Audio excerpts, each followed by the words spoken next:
ቄደር መጠመቅ ያለበት ምን አይነት ኃጢአት የሰራ ሰው ነው? ሰላም ወዳጆቼ እንደምን አላችሁልኝ? እኔ ጋር እግዚአብሔር የተመሰገነ ይሁን ደህና ነኝ። በያላችሁበት የእግዚአብሔር ሰላም ከሁላችሁ ጋር ይሁን።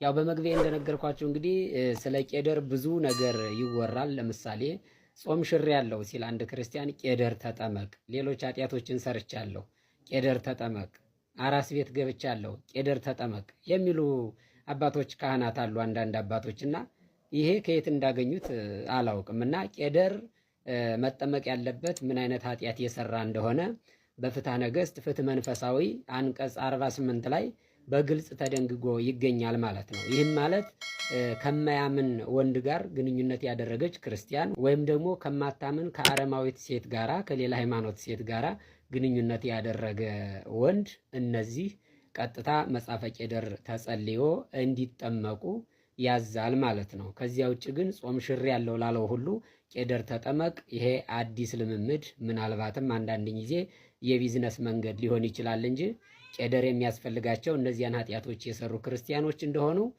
ፍትሐ ነገሥት ፍትህ መንፈሳዊ ይናገራል ማለት ነው። እናም ጾም ስትሽሩ ሌሎችንም ኃጢአቶች ስታደርጉ በቀኖና በጾም በስግደት የሚያልቅ ነው ማለት ነው። ይህን ቪዲዮ ሼር፣ ኮፒ ሊንክ አድርጉ። እንደተለመደው የእግዚአብሔር ሰላም ከሁላችን ጋር ይሁን። በድጋሜ ሰላም።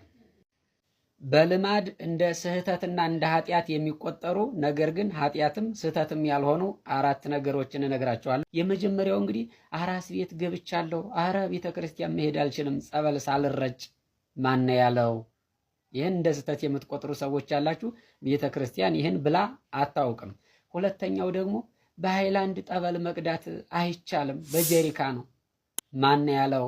በእርግጠኝነት ጀሪካውን 150 ብር 100 ብር ለመሸጥ ያመቻቹ ሰዎች ናቸው ይችን ያለማመዷት። ምክንያቱም ሃይላንዱ ብዙም ሊሸጥ ስለማይችል ቤተክርስቲያን ይህንን አትከለክልም። ምክንያቱም ጀሪካው የተቀደሰ ነው። ሃይላንዱስ ሽንት ይሸናበታል እንዴ? በጀሪካ አይሸናበትም እንዴ?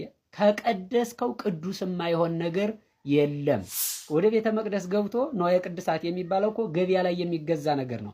ስለዚህ ስትቀድሰው ሁሉም ነገር ቅዱስ ይሆናል ማለት ነው። ሰውነታችንም ስናረክሰው ይረክሳል፣ ስንቀድሰው ይቀደሳል። ሃይላንድን ባርከህ መቅዳት ትችላለህ ማለት ነው። ሶስተኛው ደግሞ ስጋው ደግሞ ተቀብሎ ቆርቦ ወደ ውጭ መውጣት አይቻልም። ከሰው ጋር መብላት አይቻልም። ብቻን መሄድ አይቻልም። ማን ነው ያለው? ይህን ቤተ ክርስቲያን አትልም፣ አስተምራም አታውቅም። አራተኛውና የመጨረሻው ደግሞ ምግብ ተበልቶ መጸለይ አይቻልም። ይህን ማን ነው ያለው? ቤተ ክርስቲያን አትልም፣ አታስተምርም። ለምን ከተባለ በቤተ ክርስቲያናችን ስርዓት መሰረት 7 የጸሎት ጊዜያት አሉ ማለት ነው። የጠዋቱ ሳንበላ ልንጸልይ እንችላለን። የ3 ሰዓቱም ያው ተኝተን የምናረፍድ ሰዎች ሳንበላ ልንጸልይ እንችላለን። የ6 ሰዓት ጸሎት አለ። 7ቱ የጸሎት ጊዜያት ስላሉ በልቶ የሚጸለይበት ሰዓት አለ ማለት ነው። ስለዚህ እነዚህን ልማዶች ልታስወግዱ ይገባል። በልምድ የሚነገሩ ነገር ግን ቤተክርስቲያን የማትከለክላቸው ማለት ነው።